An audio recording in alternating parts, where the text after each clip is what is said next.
നമസ്തേ, ഞാൻ ആപ്തവംശത്തിന്റെ കുലപതി മണികണ്ഠൻ.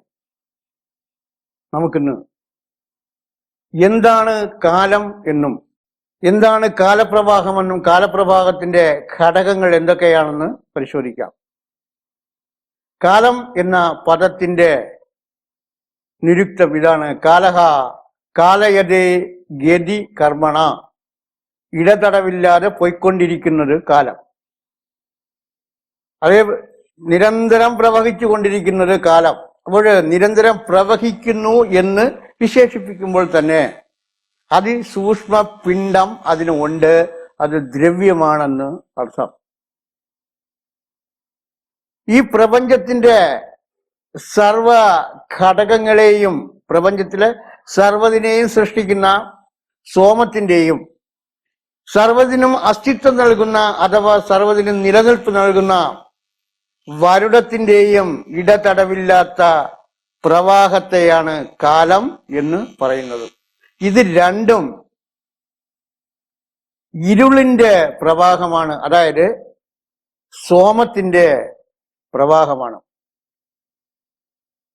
ഇതില് ഒന്ന് പുരാണ സോമം, അതായത് വരുണനെയാണ് പുരാണ സോമം എന്ന് പറയുന്നത്. നവീന സോമം എന്ന് പറയുന്നത് സോമത്തെ. അവിടെ ഈ സൃഷ്ടിക്ക് കാരണമാകുന്നതും ആയ സോമവും സർവത്തിന്റെയും അസ്തിത്വത്തിന് അല്ലെങ്കിൽ നിലനിൽപ്പിന് കാരണമാകുന്ന വരുടത്തിന്റെയും ഇടതടവില്ലാത്ത ഈ പ്രവാഹത്തെയാണ് കാലം എന്ന് പറയുന്നത്. ഋഗ്വേദം 9-ാം മണ്ഡലം 77-ാം സൂക്തത്തിലെ 1-ാമത്തെ മന്ത്രത്തിൽ പറയുന്നു: ഈ സോമം ബീജം സ്ഥാപിക്കുന്നതിൽ സമർത്ഥനാകുന്നു. ഈ പ്രപഞ്ചത്തിലെ സർവ ഘടകങ്ങളെയും സൃഷ്ടിക്കുന്ന, അവയുടെ ബീജരൂപങ്ങളെ സൃഷ്ടിക്കുന്ന കർമ്മമാണ് സോമം ഈ ജഗത്തിൽ ചെയ്യുന്നത്. അതോടൊപ്പം ഈ സോമത്തോടൊപ്പം ഈ കാലപ്രവാഹത്തിന്റെ ഘടകമായ വരുണമാകട്ടെ സർവ്വതിനും അസ്തിത്വം നൽകുന്നു, അഥവാ നിലനിൽപ്പ് നൽകുന്നു. യജുർവേദം ഉത്തരവംശതി 34-ാം അധ്യായത്തിലെ 45-ാം മന്ത്രത്തിൽ സർവ്വതും വരുണന്റെ ശക്തിയാൽ ദൃഢമാകുന്നു എന്ന് കൽപ്പിക്കുന്നു. അപ്പോൾ ഇങ്ങനെ നോക്കിയാൽ ഈ കാലത്തിന്റെ രണ്ട് ഘടകങ്ങളാണ്, ഒന്ന് സോമവും മറ്റൊന്ന് വരുണവും. ഇതിൽ സോമം പ്രപഞ്ചത്തിലെ സർവ ഘടകങ്ങളുടെയും ബീജരൂപത്തെ സൃഷ്ടിക്കുന്നു. ഈ കാലപ്രവാഹത്തിനോടൊപ്പം തന്നെ ഇത് വളർന്ന് വികസിക്കുന്നു. വരുണമാകട്ടെ സർവ്വതിനെയും ദൃഢമാക്കി നിലനിർത്തും, അല്ലെങ്കിൽ സർവ്വതിനും അസ്തിത്വം നൽകുന്നു. അപ്പൊ അങ്ങനെ നോക്കുമ്പോൾ സർവ്വതിനെയും സൃഷ്ടിക്കുന്ന സോമവും സർവ്വതിനും അസ്തിത്വം നൽകുന്ന വരുണവും കൂടിക്കലർന്ന പ്രവാഹമാണ് കാലം. യജുർവേദം പൂർവവംശതി 7-ാം അധ്യായം 14-ാം മന്ത്രത്തിൽ സോമം സംസാരത്തിന്റെ ഉൽപ്പത്തി കാരണമാകയാൽ, ഈ സംസാരത്തെ അല്ലെങ്കിൽ ഈ പ്രപഞ്ചത്തെ അല്ലെങ്കിൽ ഈ ജഗത്തിനെ സൃഷ്ടിക്കുന്നത് സോമം ആയതുകൊണ്ട് ഈ സോമത്തിന്റെ സൃഷ്ടി കർമ്മത്തോടൊപ്പം ഈ പ്രപഞ്ചത്തിലെ സർവ ഘടകങ്ങളെയും വികസിപ്പിക്കുന്നതിനും സർവ്വതിനും അസ്തിത്വം നൽകുന്നതിനും സർവ്വതിനും നിലനിർത്തുന്നതിനും വേണ്ടി അഗ്നിയും വരുണനും ഈ സോമത്തെ അനുഗമിക്കുന്നതായി പറയുന്നു. അതായത് യജുർവേദം പൂർവവംശതി 7-ാം അധ്യായം 14-ാം മന്ത്രത്തിൽ സോമം സംസാരത്തിന്റെ ഉൽപ്പത്തി കാരണമാകയാൽ അഗ്നിയും വരുണനും ഈ സോമത്തെ അനുഗമിക്കുന്നതായി പറയുന്നു. അപ്പൊ ചുരുക്കത്തില് ഈ പ്രപഞ്ചത്തിലെ സർവ സൃഷ്ടികളും നടത്തുന്നത് സോമമാണ്. ഈ സർവ്വതിനും അസ്തിത്വം കൊടുക്കുന്നത്, അല്ല നിലനിൽപ്പ് കൊടുക്കുന്നത് വരുണമാണ്. ഇതോടൊപ്പം തന്നെ സർവ സൃഷ്ടിക്കും ആധാരമായ അഗ്നിയും ഈ സോമത്തോടൊപ്പം ചലിച്ചു കൊണ്ടിരിക്കുന്നു. ചുരുക്കത്തിൽ ഈ പ്രപഞ്ചത്തിലെ സർവ ഘടകങ്ങളുടെയും ബീജരൂപവും സർവ ഘടകങ്ങൾക്കും അസ്തിത്വം നൽകുന്ന അതിൻ്റെ ഐശ്വര്യവും അല്ലെങ്കിൽ അസ്തിത്വം നൽകുന്ന ഘടകവും സർവ്വതിനും സൃഷ്ടിക്കുന്നതിന് ആവശ്യമായ അഗ്നിയും വളരെ വേഗത്തിൽ പ്രവഹിച്ചു കൊണ്ടിരിക്കുന്ന ഒരു പ്രവാഹത്തെയാണ് കാലപ്രവാഹം എന്ന് പറയുന്നത്. ഈ സോമമാണ് സർവ്വതിന്റെയും സൃഷ്ടിക്ക് കാരണം. ഈ സോമമാണ് ഈ പ്രപഞ്ചത്തിലെ സർവ്വതിനെയും സൃഷ്ടിക്കുന്നത്, അല്ലെങ്കിൽ സൃഷ്ടിക്ക് പ്രേരണ നൽകുന്നത്. അതുകൊണ്ടാണ് ഋഗ്വേദം 9-ാം മണ്ഡലം 83-ാം സൂക്തത്തിലെ 3-ാമത്തെ ഋക്കിൽ പറയുന്നത്, സൂര്യരൂപത്തിൽ പ്രകടമാകുന്ന സോമം മുഖ്യനാകുന്നു. സോമത്തിന്റെ പ്രേരണയാൽ അഗ്നി ജഗത്തിൽ സൃഷ്ടികൾ നടത്തുന്നു. ഈ സോമത്തിന്റെ പ്രേരണയാൽ തന്നെ ഔഷധികളെ ഗുണവതികൾ ആക്കുകയും ചെയ്യുന്നു. ഇങ്ങനെ നോക്കുമ്പോൾ ഈ സോമത്തിന്റെ പ്രേരണ കൊണ്ട് അഗ്നി ജഗത്തിലെ സൃഷ്ടികൾ നടത്തുന്നു. ഈ സോമത്തിന്റെ പ്രേരണയാൽ തന്നെ സർവ്വതിനും ഗുണവിശേഷങ്ങൾ ഉണ്ടാകുന്നു എന്ന് കാണാം. അപ്പൊ ഇങ്ങനെ നോക്കുമ്പോൾ ഈ കാലപ്രവാഹത്തിൽ അടങ്ങിയിരിക്കുന്ന ഘടകങ്ങളുടെ പ്രവർത്തന വിശേഷങ്ങൾ അനുസരിച്ച് ആണ് നമ്മുടെ വേദത്തിൽ ഓരോന്നിനും ഓരോ നാമങ്ങൾ കൽപ്പിക്കുന്നത്. അപ്പോൾ ഇതില് ഈ കാലപ്രവാഹത്തിൽ അടങ്ങിയിരിക്കുന്ന 2 ഘടകങ്ങൾ നേരത്തെ പറഞ്ഞു. ഒന്ന് സോമം, മറ്റൊന്ന് വരണം. സോമം സർവ്വതിന്റെയും ബീജരൂപത്തെ സൃഷ്ടിക്കുന്നു, അഗ്നിയും കൂടി ചേർന്ന് അത് വികസിക്കുന്നു. വരുണമാകട്ടെ സർവ്വതിന് നിലനിൽപ്പ് നൽകുന്നു. ഇങ്ങനെ സർവ്വതിനെ സൃഷ്ടിക്കുകയും നിലനിർത്തുകയും അല്ലെങ്കിൽ തന്നിൽ ലയിപ്പിക്കുകയും ചെയ്തുകൊണ്ട് കാലം ഇങ്ങനെ ഇടതടവില്ലാതെ പ്രവഹിച്ചു കൊണ്ടിരിക്കുന്നു. അതായത് പ്രപഞ്ചത്തിലെ സർവ ഘടകങ്ങളുടെയും അതിസൂക്ഷ്മമായ കണങ്ങളുടെ അപാര വേഗതയിലുള്ള പ്രവാഹത്തെയാണ് കാലം എന്ന് വിശേഷിപ്പിക്കുന്നത്. ഈ കാലപ്രവാഹത്തിൽ അടങ്ങിയിരിക്കുന്ന ഘടകങ്ങളുടെ പ്രവർത്തന വിശേഷമനുസരിച്ചാണ് ഈ കാലത്തെ അശ്വനി ദേവന്മാരെന്ന് വേദങ്ങളിൽ ഈ കാലപ്രവാഹത്തെ വിശേഷിപ്പിക്കുന്നത്. അഥർവവേദം വിംശകാണ്ഡം 140-ാം സൂക്തം 1-ാം മന്ത്രത്തിൽ, ഹേ അശ്വനികളെ, നിങ്ങൾ ദ്രുതഗാമികളും ചികിത്സാ കർമ്മങ്ങളിൽ കുശലരുമാകുന്നു. നിങ്ങൾ ഹവിസ് സമ്പാദിക്കുന്നതിന് വേണ്ടി ഗമനം ചെയ്യൂ. ഇവിടെ ഈ കാലപ്രവാഹത്തെയാണ് അശ്വനി കുമാരന്മാരായിട്ട് വിശേഷിപ്പിക്കുന്നത്. ഈ അശ്വനി കുമാരന്മാരുടെ പ്രത്യേകത എന്താണ്? അവർ ദ്രുതഗാമികളാണ്. അതിവേഗത്തിൽ, പ്രകാശത്തേക്കാൾ അനന്തകോടി വേഗത്തിൽ സഞ്ചരിക്കുന്നു എന്നാണ് വേദങ്ങളിൽ പറയുന്നത്.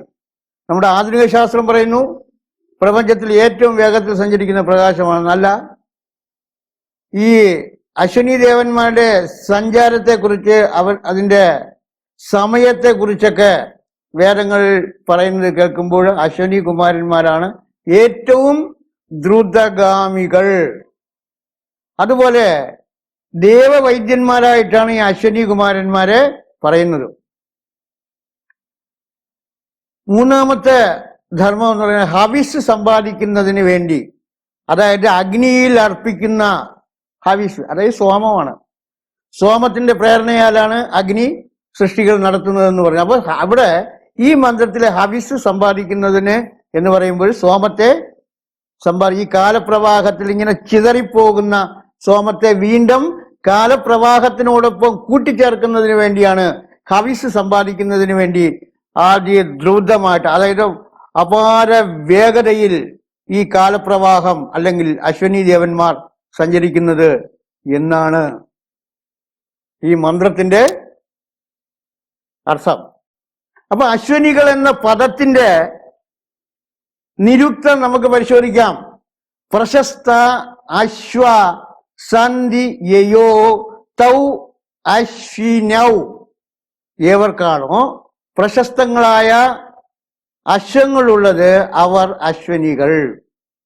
അതായത് വേഗതയിൽ ഏറ്റവും പ്രശസ്തമായ അശ്വങ്ങൾ ഉള്ളത് അവരെയാണ് അശ്വനികൾ എന്ന് പറയുന്നത്. ഈ കാലം എന്ന ഈ കാലപ്രവാഹത്തിന്റെ രണ്ട് ഘടകങ്ങളാണ്, ഒന്ന് സോമവും മറ്റൊന്ന് വരുണവും. ഇതിൽ സോമം എന്ന് പറയുന്നത് മനസ്സിനേക്കാൾ അധികം വേഗത്തിൽ സഞ്ചരിക്കുന്ന ഉപാധിയാണ്. അങ്ങനെ ഏറ്റവും വേഗത കൂടിയ ഉപാധികൾ ഉള്ളത് കൊണ്ട് ആ ഉപാധികളിലൂടെ ഈ കാലപ്രവാഹം ഇങ്ങനെ പ്രവഹിക്കുന്നത് കൊണ്ട് ആണ് കാലപ്രവാഹത്തെ അശ്വനികൾ എന്ന് പറഞ്ഞത്. അതായത് അശ്വം എന്ന് പറഞ്ഞാൽ അതിന്റെ അർത്ഥം കുതിര എന്നല്ല.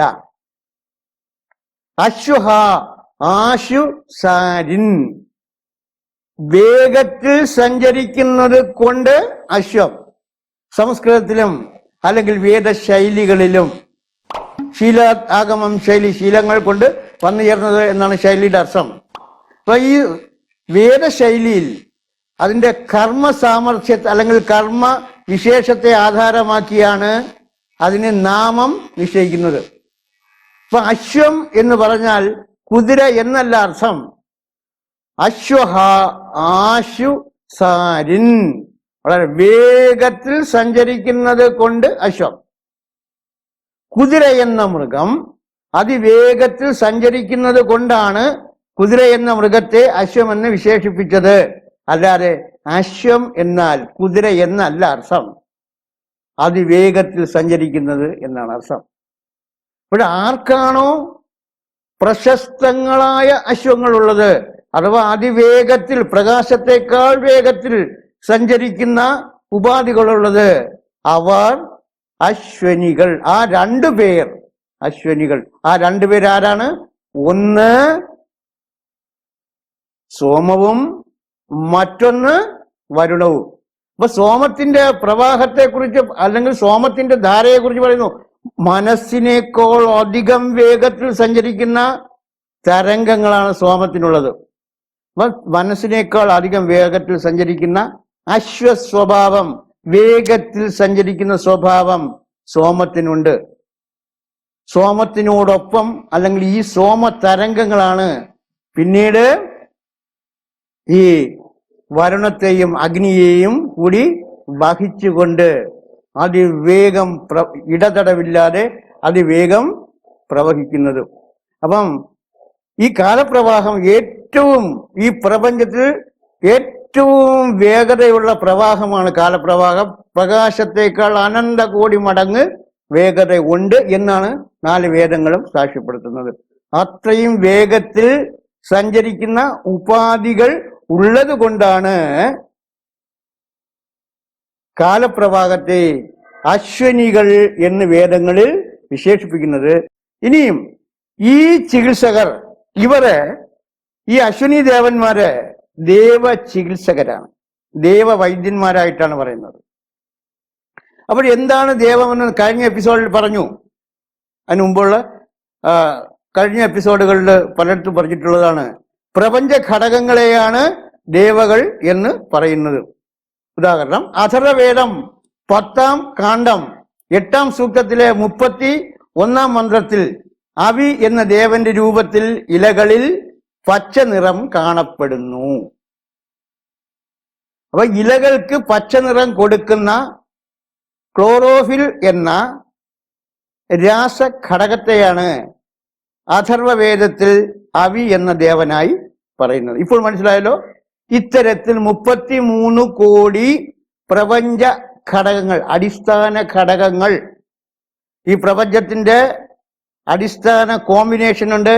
അതായത് ഈ പ്രപഞ്ചത്തിന്റെ അടിസ്ഥാന ഘടകങ്ങൾ എന്ന് പറയുമ്പോൾ അത് വളരെ ആഴത്തിൽ നമ്മൾ ചർച്ച ചെയ്യേണ്ടതാണ്. എങ്കിലും 33 കോടി പ്രപഞ്ച ഘടകങ്ങൾ ഉണ്ട് എന്ന് സയന്റിഫിക്കായിട്ട് പ്രൂവ് ചെയ്തതാണ്. ഇതിനിടയ്ക്ക് ചില ആളുകൾ പറഞ്ഞു 33 കോടി ദേവകൾ എന്ന് പറഞ്ഞാൽ അത് തെറ്റാണ്. അശ്വനി ദേവന്മാരെ കൂടി ചേർക്കുമ്പോൾ 33 പിന്നെ ഈ കോടിക്ക് വേറെ എന്തോ അർത്ഥം പറഞ്ഞു. കോടിയുടെ അർത്ഥം കൃത്യമായിട്ട് കോടി എന്ന് തന്നെ സംഖ്യാശാസ്ത്രം അനുസരിച്ച് തന്നെയാണ് വേദങ്ങളിൽ പറഞ്ഞിരിക്കുന്നത്. ഈ സംഖ്യാശാസ്ത്രത്തെ മറികടക്കുവാൻ ഒരു സന്യാസിക്കും സാധ്യം അല്ല.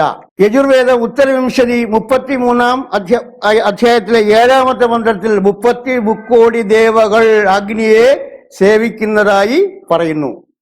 ഇങ്ങനെ 30 മുക്കോടി പ്രപഞ്ച ഘടകങ്ങളെയാണ് 30 മുക്കോടി ദേവകൾ എന്ന് പറയുന്നത്. അപ്പോൾ ഈ കാലപ്രവാഹം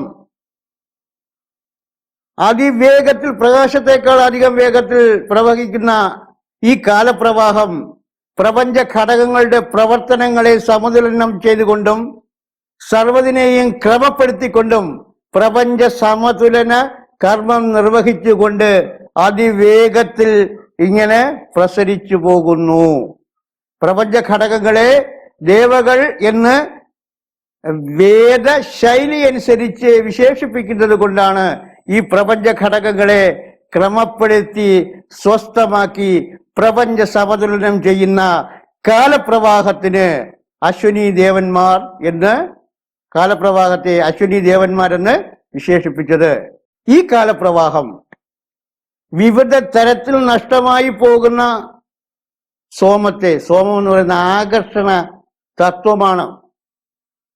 ഈ ആകർഷണ തത്വത്തെ, ഇങ്ങനെ ചിതറിപ്പോകുന്ന ആകർഷണ തത്വത്തെ അനന്തകോടി പ്രകാശ വർഷം വ്യാപ്തിയുള്ള ഈ പ്രപഞ്ചത്തിൽ ചിതറിപ്പോകുന്ന സോമത്തെ വീണ്ടും ആകർഷിച്ച് സ്വരൂപിച്ചുകൊണ്ട് വീണ്ടും കർമ്മനിരതം ആയിക്കൊണ്ടേയിരിക്കുന്നു. ഇങ്ങനെ സൈക്ലിക്, അതായത് സമുദ്രത്തിലെ ഉൾച്ചുഴികൾ പോലെ, സമുദ്ര ചുഴികൾ പോലെ, സമുദ്രം ചിതറി വീശുന്നത് പോലെ, സമുദ്രത്തിന്റെ ഉൾഭാഗത്തുള്ള ആന്തരികമായ ചുഴികൾ ഓരോ വശത്തേക്ക് ഇങ്ങനെ പ്രവഹിച്ച് ചിലത് കരയ്ക്ക് അടുത്ത ഓളങ്ങൾ വരെ വന്ന് തട്ടുന്നു. കള്ളക്കടൽ എന്ന പ്രതിഭാസം വരുന്ന സമയത്ത് ഇതിന്റെ ചലനത്തിന് വ്യത്യാസമുണ്ടാകുമ്പോഴും കടൽ കരയിലേക്ക് കയറുന്നു. അതേപോലെ തന്നെയാണ് കാലപ്രവാഹത്തിന്റെ സ്വഭാവവും. അതുകൊണ്ടാണ് യജുർവേദം പൂർവവിംശതി 6-ാം അധ്യായം 36-ാം മന്ത്രത്തിൽ, ഹേ സോമമേ, നീ 4 വശത്തും ചിതറിക്കിടക്കുന്ന സ്വന്തം അംശങ്ങളെ, 4 വശത്തും ചിതറിക്കിടക്കുന്ന സ്വന്തം അംശങ്ങളെ ഒന്നിച്ച് ചേർത്ത് ഇങ്ങോട്ട് വരയണമേ.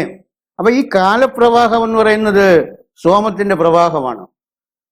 ഈ പ്രവാഹം വരുണനെയും അഗ്നിയെയും കൂടി ആകർഷിച്ചുകൊണ്ട് അതിവേഗത്തിൽ ഇങ്ങനെ ദ്രുതഗാമിയായിട്ട് ചലിക്കുന്നത് കൊണ്ട് അതിനെ, കാലപ്രവാഹത്തെ അശ്വനികൾ എന്ന്, അതിവേഗത്തിൽ ചലിക്കുന്ന ഉപായങ്ങളോടുകൂടി, 2 ഉപാധികളാണുള്ളത്.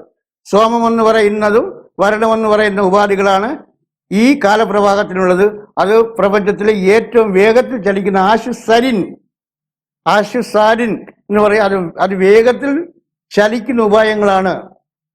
അതേപോലെ ഈ പ്രപഞ്ചത്തിലെ സർവ രാസപ്രവർത്തനങ്ങളെയും ഊർജ പ്രവർത്തനങ്ങളെയും സമതുലനം ചെയ്ത് ഈ പ്രപഞ്ചത്തെ തന്നെ സമതുലനം ചെയ്ത് നിലനിർത്തുന്ന അതും ആണ്. ഇങ്ങനെ സമതുലനം ചെയ്ത് നിലനിർത്തുമ്പോൾ ചിതറിയടിക്കുന്ന സമയത്ത് ഇതിന്റെ സോമാംശങ്ങൾ പല ഭാഗങ്ങളിലായിട്ട് ഇങ്ങനെ തെറിച്ച് ഈ കാലപ്രവാഹത്തിൽ നിന്നും ഇങ്ങനെ അകന്നു പോകും. ഈ കാലപ്രവാഹത്തിൽ നിന്നും അകന്നു പോകുന്ന ഈ സോമത്തിന്റെ അംശത്തെ ഈ കാലപ്രവാഹത്തിന്റെ ആകർഷണ ബലം കൊണ്ട് തന്നെ വീണ്ടും വലിച്ചെടുത്ത് കാലപ്രവാഹത്തോട് ചേർക്കുന്നു എന്ന് യജുർവേദത്തിൽ പറയുന്നു. ഋഗ്വേദം 10-ാം മണ്ഡലം 39-ാം സൂക്തത്തിലെ 5-ാമത്തെ ഋക്കിൽ, ഹേ അശ്വനികളെ, നിങ്ങൾ സമർത്ഥരായ ചികിത്സകരാകുന്നു, നിങ്ങൾ സത്യത്തിന്റെ സാക്ഷാത്കാരമാകുന്നു. ചികിത്സകർ എന്ന് പറയുന്നത് സമതുലനം ചെയ്യുന്നത്, ത്രിദോഷങ്ങളുടെ അസന്തുലനമാണ് നമ്മുടെ വേദങ്ങളിൽ പറയുന്ന രോഗം.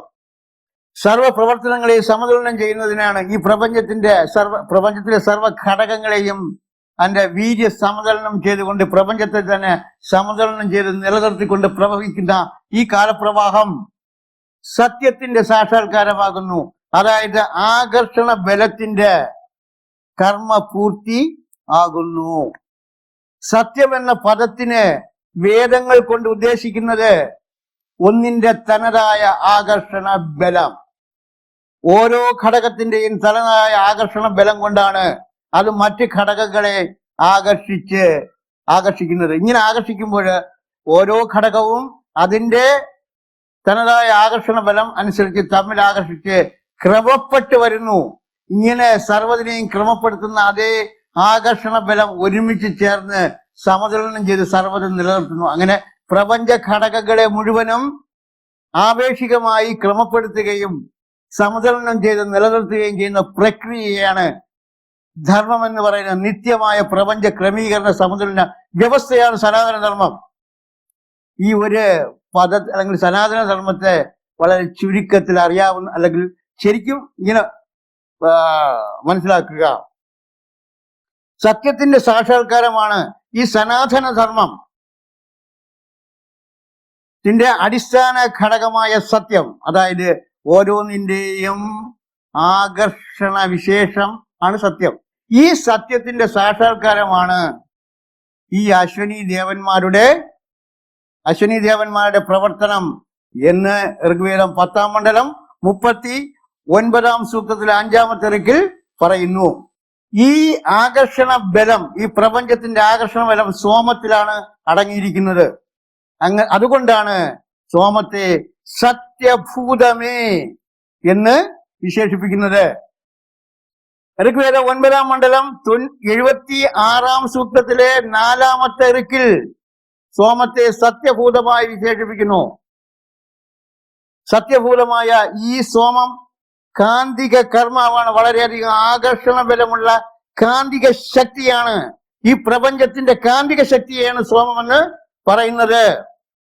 ഋഗ്വേദം 9-ാം മണ്ഡലം 107-ാം സൂക്തത്തിലെ 18-ാമത്തെ ഋക്കിൽ കാന്ത കർമാവായ സോമമേ എന്ന് സോമത്തെ വിശേഷിപ്പിക്കുന്നു. അപ്പൊ സത്യഭൂതമെന്നും കാന്തകർമാവെന്നും ആകർഷണ ശക്തി എന്നും ഈ സോമത്തെ വിശേഷിപ്പിക്കുന്നു. ഇപ്രകാരമുള്ള സോമം തരംഗങ്ങളായിട്ട് മനസ്സിനേക്കാൾ അധികം വേഗത്തിൽ സഞ്ചരിക്കുന്നു. ആധുനിക ശാസ്ത്രത്തിന്റെ അഭിപ്രായത്തിൽ പ്രകാശമാണ് ഏറ്റവും അധികം വേഗത്തിൽ സഞ്ചരിക്കുന്നത്. എന്നാൽ ഋഗ്വേദം പറയുന്നു പ്രകാശത്തെക്കാൾ അനന്ത കോടി മടങ്ങ് വേഗത്തിൽ മനസ്സിന് അല്ലെങ്കിൽ മനസ്സും ആ മനസ്സിനേക്കാൾ അല്ലെങ്കിൽ ആ മനസ്സിനേക്കാൾ അധികം വേഗത്തിൽ സോമവും സഞ്ചരിക്കുന്നതായിട്ട് ഋഗ്വേദം പറയുന്നു. ഋഗ്വേദം 9-ാം മണ്ഡലം 97-ാം സൂക്തത്തിലെ 28-ാമത്തെ ഋക്കിൽ സോമം മനസ്സിനേക്കാൾ വേഗത്തിൽ സഞ്ചരിക്കുന്നതായി പറയുന്നു. നമുക്ക് ചിന്തിക്കാം, ഇങ്ങനെ ആ പ്രപഞ്ചത്തിന്റെ ഏറ്റവും ബാഹ്യമായ ഒരു തലം, പ്രപഞ്ചത്തിന്റെ ഏറ്റവും ബാഹ്യമായ തലം എങ്ങനെയാണ് ഇരിക്കുന്നത്? പ്രപഞ്ചത്തിന്റെ കേന്ദ്രത്തിൽ എല്ലാത്തിനും വളരെയധികം വേഗതയായിരിക്കും. അതിവേഗതയിലാണ് പ്രപഞ്ചത്തിന്റെ മധ്യഭാഗത്തേക്ക് വരുന്തോറും ഗ്രഹങ്ങളും നക്ഷത്രങ്ങളും വാൽനക്ഷത്രങ്ങളും വിവിധ ഭാവങ്ങൾ, ഊർജത്തിന്റെ വിവിധ ഭാവങ്ങൾ പ്രപഞ്ച കേന്ദ്രത്തോട് അടുക്കുമ്പോൾ വളരെ വേഗത്തിൽ സഞ്ചരിക്കും. എന്നാൽ പ്രപഞ്ചത്തിന്റെ അങ്ങേയറ്റത്തെ ദൃശ്യപ്രപഞ്ചത്തിന്റെ നമുക്ക് തൽക്കാലം പറയാം, ദൃശ്യപ്രപഞ്ചത്തിന്റെ ആയാലും ശരി തന്നെ അങ്ങേയറ്റം സഞ്ചരിക്കുന്ന സമയത്ത് അത്യധിക വേഗത വളരെയധികം കുറയും. അപ്പോൾ പ്രപഞ്ച കേന്ദ്രത്തിൽ അത്യധികം വേഗതയായിരിക്കും. പ്രപഞ്ചത്തിന്റെ ഏറ്റവും ബാഹ്യമായ മണ്ഡലത്തിൽ, ബാഹ്യമായ തലത്തിൽ വേഗത ഒട്ടും ഇല്ലാത്ത ഒരു അവസ്ഥയിലേക്ക് അത് എത്തിച്ചേരും. ഇതിനെ ലിംഗ സിദ്ധാന്തമെന്ന് ഭാരതീയ ശാസ്ത്രങ്ങളിൽ പറയാം. ലിംഗ സിദ്ധാന്തം നമുക്ക് പിന്നീട് പറയാം. ഈ പ്രപഞ്ചം എങ്ങനെ ക്രമീകരിക്കപ്പെടുന്നു, പ്രപഞ്ചത്തിന് ഇന്നും ആധുനിക ശാസ്ത്രത്തിന് അറിയപ്പെടാത്ത 7 രഹസ്യങ്ങളിൽ ഒന്നാണ് ലിംഗ സിദ്ധാന്തത്തിൽ വ്യക്തമായി പറയുന്നത്. അതായത് ശിവലിംഗത്തിന്റെ ആകൃതിയിൽ ഈ വളരെയധികം തമോ ആവരണത്തിൽ താഴെ നിന്ന് മുകളിലേക്കും മുകളിൽ നിന്ന് താഴേക്കും ഇങ്ങനെ ഒരു തള്ളൽ നടക്കുന്നു. ഇതിന്റെ ഫലമായിട്ടാണ് ഈ പ്രപഞ്ചം ഇങ്ങനെ വികസിക്കുകയും ഒരു നിശ്ചിത പരിധിക്ക് ശേഷം ചുരുങ്ങുകയും ചെയ്യുന്നത്. അത് ശാസ്ത്രത്തിന്റെ അവസാന വാക്കുകളാണ് ഈ വേദങ്ങളിൽ പറയുന്നത്. എന്തായാലും നമുക്ക് ഈ ദൃശ്യപ്രപഞ്ചത്തിന്റെ വ്യാപ്തി ഒന്ന് നോക്കാം. 93 ബില്യൺ ലൈറ്റ് ഇയേഴ്സ് ആണ് ഈ ദൃശ്യപ്രപഞ്ചത്തിനുള്ളത്. പക്ഷെ ഇതിനപ്പുറത്ത് ഏകദേശം 250 അധികം മടങ്ങ് ഇതിന് വ്യാപ്തി ഉണ്ടാകും. ഇത്രയും വ്യാപ്തിയും അനന്തകോടി നക്ഷത്ര വ്യൂഹങ്ങളെ ഇങ്ങനെ ആവരണം ചെയ്തുകൊണ്ട് അല്ലെങ്കിൽ ചുറ്റിക്കൊണ്ട് സോമതരംഗങ്ങൾ സഞ്ചരിക്കുന്നു. അങ്ങനെ നോക്കുമ്പോൾ നമ്മുടെ ദൃശ്യപ്രപഞ്ചത്തിൽ തന്നെ ഈ സോമതരംഗത്തിന്റെ വേഗത എത്രയാണെന്ന് നോക്കിയാൽ 125 കോടി ലൈറ്റ് ഇയേഴ്സ് പെർ ഹവർ. ഏകദേശം ഒരു മണിക്കൂറുള്ള 125 കോടി ലൈറ്റ് ഇയർ ഈ സോമതരംഗങ്ങൾ ഇങ്ങനെ സഞ്ചരിക്കുന്നു. അവിടെ മോഡേൺ സയൻസിന്റെ കണക്കും നമ്മുടെ വേദങ്ങളിലുള്ള കണക്കും കൂടെ ഒന്ന് താരതമ്യപ്പെടുത്തി നോക്കുക. കാലപ്രവാഹത്തിന്റെ ഈ ഗതി അല്ലെങ്കിൽ ഇതിന്റെ വേഗതയെ ഋഗ്വേദം 8-ാം മണ്ഡലം 5-ാം സൂക്തത്തിലെ 8-ാമത്തെ ഋക്കിൽ ഇപ്രകാരം പറയുന്നു: ഹേ അശ്വനികളെ, ഹേ കാലപ്രവാഹമേ, നിങ്ങൾ 3 പകലും രാത്രിയും കൊണ്ട് കുതിരകളുടെ സഹായത്തോടെ ആശുസാരിൻ വളരെ വേഗത്തിൽ ചലിക്കുന്ന ഉപാധികളുടെ സഹായത്തോടുകൂടി എല്ലാ നക്ഷത്ര മണ്ഡലങ്ങളും ചുറ്റി നടക്കാറുണ്ടല്ലോ. സർവ നക്ഷത്ര മണ്ഡലങ്ങളെയും ചുറ്റി വരുന്നതിന് വേണ്ടി ഈ അശ്വനി ദേവന്മാർക്ക് അല്ലെങ്കിൽ ഈ കാലപ്രവാഹത്തിന് 3 രാത്രികളും 3 പകലുമാണ് ആവശ്യം. അപ്പൊ ഇങ്ങനെ 3 രാത്രികളും 3 പകലും കൊണ്ട് നമ്മുടെ മോഡേൺ സയൻസിന്റെ ദർശനത്തിലായാലും 93 ബില്യൺ ലൈറ്റ് ഇയേഴ്സ് കറങ്ങി വരുന്നതിന് അല്ലെങ്കിൽ അതിന്റെ തൽക്കാലം നമുക്ക് ദൃശ്യപ്രപഞ്ചത്തിന്റെ വ്യാപ്തി തന്നെ പ്രപഞ്ചത്തിന്റെ വ്യാപ്തി എന്ന് നമ്മൾ സമ്മതിച്ചു കൊടുത്താൽ പോലും ഏകദേശം 125 കോടി ലൈറ്റ് ഇയർ പെർ ഹവർ സ്പീഡിൽ കാലപ്രവാഹം ഇങ്ങനെ ചുറ്റിക്കൊണ്ട് ഇരിക്കുന്നു. അപ്പൊ ഈ കാലപ്രവാഹത്തിന്റെ അടിസ്ഥാന ധാര സോമമാണ്, കാന്തിക ബലമാണ്. ശക്തമായ ഈ കാന്തിക ബലം, ഈ കാന്തിക തരംഗങ്ങൾ പ്രകാശത്തേക്കാൾ അനന്തകോടി മടങ്ങ് വേഗത്തിൽ ഇങ്ങനെ സഞ്ചരിക്കുന്നത് കൊണ്ടാണ് പ്രപഞ്ചത്തിന്റെ പല ഭാഗങ്ങളിലും സൃഷ്ടികൾ നടക്കുന്നത്. നിങ്ങൾക്കറിയാം, ഒരു പ്രകാശ കണത്തേക്കാൾ അധികം വേഗത്തിൽ സഞ്ചരിച്ചാൽ അതിലേക്കുള്ള ആകർഷണ ബലം കൊണ്ട് അതിസൂക്ഷ്മമായ ഘടകങ്ങൾ അതിലേക്ക് ആകർഷിക്കപ്പെട്ട് വളരെ ശക്തമായ പിണ്ഡങ്ങൾ ഉണ്ടാകും ആ തരംഗങ്ങളിലും. ഇത്തരം പിണ്ഡങ്ങളെ കുറിച്ച് നമ്മുടെ വേദങ്ങളിൽ പറയുന്നു, സർപ്പം അതിന്റെ പടം ഉപേക്ഷിക്കുന്നത് പോലെ ഈ സോമം പിഴിയൽ വഴിയായി സ്വന്തം ശരീരവുമായി വേർപെടുന്നു. ഈ കാലപ്രവാഹമായി പ്രവർത്തിക്കുന്ന ഈ സോമത്തിന്റെ മനസ്സിനേക്കാൾ അധികം വേഗതയുള്ള അതിന്റെ വേഗ പ്രഭാവം കൊണ്ട് ഈ പ്രപഞ്ചത്തിലെ അതിസൂക്ഷ്മമായ ഘടകങ്ങളെ വളരെ ദൂരെ നിന്നെ ആകർഷിച്ച് അതിലേക്ക് കൂട്ടിച്ചേർത്ത് ഈ കാലപ്രവാഹത്തിന്റെ അല്ലെങ്കിൽ ഈ തരംഗങ്ങൾ പ്രപഞ്ചത്തിന്റെ വിവിധ കോണുകളിൽ നക്ഷത്രങ്ങളെയും ഗ്രഹങ്ങളെയും അല്ലെങ്കിൽ വിവിധ സ്വാഭാവികളായ പിണ്ഡങ്ങളെ ഇങ്ങനെ സൃഷ്ടിക്കുന്നു. പ്രാചീന സോമം നവീനനായി സൂര്യനെ പ്രകാശമാനനാക്കുന്നു. ഈ സോമം തന്നെയാണ് സൂര്യനെ പോലുള്ള നക്ഷത്രങ്ങളെ സൃഷ്ടിക്കുന്നത്, സർവ്വതിനെയും സൃഷ്ടിക്കുന്നത്. സോമത്തിന്റെ പ്രേരണയാൽ ജഗത്തിൽ സർവ്വ സൃഷ്ടികളും നടത്തുന്നു. സോമത്തിന്റെ പ്രേരണയാൽ തന്നെ ഗുണങ്ങൾ ഉണ്ടാകുന്നു, ഔഷധികളെ ഗുണവതികളാക്കുന്നു എന്ന് നേരത്തെ പറഞ്ഞ മന്ത്രത്തിൽ പറഞ്ഞു. അതേപോലെ തന്നെ ഈ സോമപ്രവാഹം തന്നെയാണ് നക്ഷത്രങ്ങളെയും വിവിധ പ്രകാരങ്ങളിലുള്ള നക്ഷത്രങ്ങളെയും വിവിധ സൃഷ്ടികളെയും പ്രപഞ്ചത്തിലെ സർവ സൃഷ്ടികളെയും നടത്തുന്നു. അതുകൊണ്ടാണ് ഋഗ്വേദം 9-ാം മണ്ഡലം 23-ാം സൂക്തത്തിലെ 2-ാമത്തെ ഋക്കിൽ പറയുന്നു, പ്രാചീന സോമം നവീനനായി സൂര്യനെ പ്രകാശമാനൻ ആക്കുന്നു. ഇങ്ങനെ പ്രവഹിച്ചു കൊണ്ടിരിക്കുന്ന ഒരു നിശ്ചിത കാലത്തിന് ശേഷം ഇങ്ങനെ പ്രവഹിച്ച് കൊണ്ടിരിക്കുന്ന ഈ സോമം തന്നെയാണ് വിവിധ നക്ഷത്രങ്ങളെ നിർമ്മിക്കുന്നത്. അതിനാലാണ് ഋഗ്വേദം 9-ാം മണ്ഡലം 23-ാം സൂക്തം 2-ാമത്തെ ഋക്കിൽ ഇപ്രകാരം പറഞ്ഞത്, പ്രാചീന സോമം നവീനനായി സൂര്യനെ പ്രകാശമാനനാക്കുന്നു. അപ്പൊ ചുരുക്കത്തില് ഈ കാലപ്രവാഹം എന്ന് പറയുന്നത് നവീന സോമവും പുരാണ സോമമായ വരുണവും ചേർന്നുള്ള വളരെ ശക്തമായ പ്രവാഹമാണ്. പ്രവാഹം എന്ന് പറയുമ്പോൾ തന്നെ അതിന് ബോഡിയുണ്ട്. പിണ്ടമില്ലാത്തത് ഒന്നിനും പ്രവർത്തിക്കുവാൻ സാധ്യമല്ല. പിണ്ടമില്ലാതെ അഖണ്ഡമാണ് എന്നൊക്കെ നമ്മുടെ വേദാന്തത്തിൽ പറയുമെങ്കിൽ നിങ്ങൾ ശാസ്ത്രത്തിലേക്ക് കടന്നുകൂടുമ്പോൾ പിണ്ടമില്ലാത്തത് ഒന്നിനും തന്നെ പ്രവർത്തിക്കുവാനോ പ്രേരിപ്പിക്കുവാനോ പ്രേരണയ്ക്ക് വിധേയമാകുവാനോ സാധ്യമല്ല. സർവ്വതും പിണ്ടമുള്ളത് തന്നെയാണ്. ഭാരതത്തിന്റെ യഥാർത്ഥ ശാസ്ത്രം അനുസരിച്ച് ഖാദിത് ആത്മ മനകാലം ച ദിശ, പഞ്ചഭൂതങ്ങൾ ഖാദിത് ആത്മാവ്, ആത്മാവിന് പിണ്ടമുണ്ട്. അതിസൂക്ഷ്മമായ കണങ്ങൾ കൂടിച്ചേർന്ന് ത്രിഗുണങ്ങൾ ഉണ്ടായി. ഈ ത്രിഗുണങ്ങൾ സമാവസ്ഥയിൽ കൂടിച്ചേർന്ന് നിർഗുണമായി. ആ നിർഗുണത്തിൽ അവ്യക്തങ്ങൾ പ്രസരിക്കുമ്പോൾ ഉണ്ടാകുന്ന ഒരു അക്ഷയസ്ഥിതിയാണ് അഖണ്ഡമായ ആ ശുദ്ധബോധവും. ശുദ്ധബോധം, അശുദ്ധബോധമല്ല, ശുദ്ധബോധവും അനുഭൂതികളും ഉണ്ടാകുന്നു. ഈ അനുഭൂതിയെയും ശുദ്ധബോധത്തെയും ഇങ്ങനെ സാങ്ക്യദർശനത്തിൽ നിന്ന് മാറ്റി നിർത്തി ഒരു ദർശനം ഉണ്ടാക്കിയത് കൊണ്ടാണ് ഭാരതീയർ വെറും ശാസ്ത്രജ്ഞാനമില്ലാത്ത കോമാളികളാണെന്ന് നമുക്ക് ചുറ്റും നിന്ന് ഒരു കാലത്ത് ഇന്നും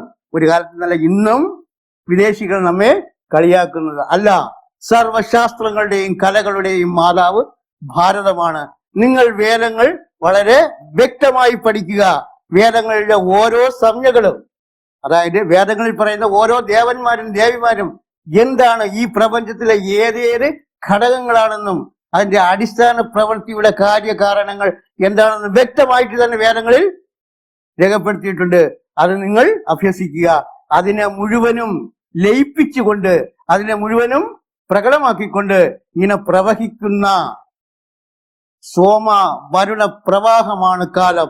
ഈ കാലത്താൽ സർവ്വതും പ്രകടമാകുന്നു. ഈ കാലത്തിൽ തന്നെ സർവ്വതും നിലനിൽക്കുന്നു. ഈ കാലത്തിൽ തന്നെ സർവ്വതും ലയിക്കുന്നു. ഇങ്ങനെ സർവ്വതിനെയും പ്രകടമാക്കിക്കൊണ്ടും സർവ്വതിനെയും സൃഷ്ടിച്ചുകൊണ്ടും സർവ്വതിനെയും പ്രകടമാക്കിക്കൊണ്ടും സർവ്വതിനെയും സ്വാംശീകരിച്ചുകൊണ്ടും തന്നിൽ ലയിപ്പിച്ചുകൊണ്ടും ഇങ്ങനെ കാലക്രീഡതി ഗച്ഛത്യായു ദിനമഭി രജനി സായം പ്രാതോ ശിശിര വസന്തോ പുനരായാതോ കാലക്രീഡതി ഗച്ഛത്യായു. ഈ ഭാഗങ്ങൾ നിങ്ങൾക്ക് ഇഷ്ടമായെങ്കിൽ ലൈക്ക് ചെയ്യുക, ഷെയർ ചെയ്യുക. ഇത്തരം അറിവുകൾ നേടുന്നതിന് വേണ്ടി സബ്സ്ക്രൈബ് ചെയ്യുക, ബെൽ ബട്ടൺ അമർത്തുക. ജയ് ഹിന്ദ്.